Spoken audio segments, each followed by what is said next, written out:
Breaking news! Young Guns pasok. Davao City 1st District Representative Paolo Pulong Duterte hinamon ang mga Young Guns ng House of Representatives na imbestigahan ang na-expose ni dating ako Bicol Representative Zaldico na nag-ugnay kay Sandro sa umano'y mahigit 50 bilyong bicameral insertions mula 2023 hanggang 2025.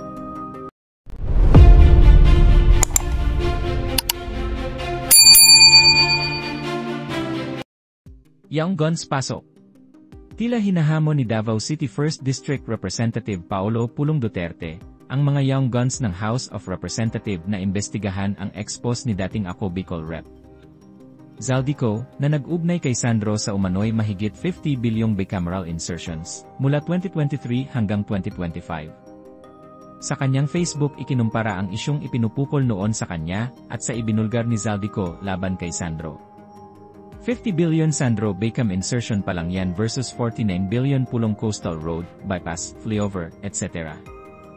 Giit ni Pulong, kahit halos kapareho diumano ang halaga ng pondo, ang Davao may Coastal Road, Flyover, Bypass at flood control na nakikita. Samantalang ang Ilocos, anya, tila walang maipakitang resibo ng natapos na proyekto. Ngayon, kayo naman magpakita ng resibo niyo, Charis. Young Guns pasok na kinabang rin kayo dyan. At kung kayo naman ang tatanungin mga kababayan, ano kaya ang inyong reaksyon at komento sa balitang ito? Please comment down below at huwag na rin kalimutang i-like at share ang ating video. Thank you for watching.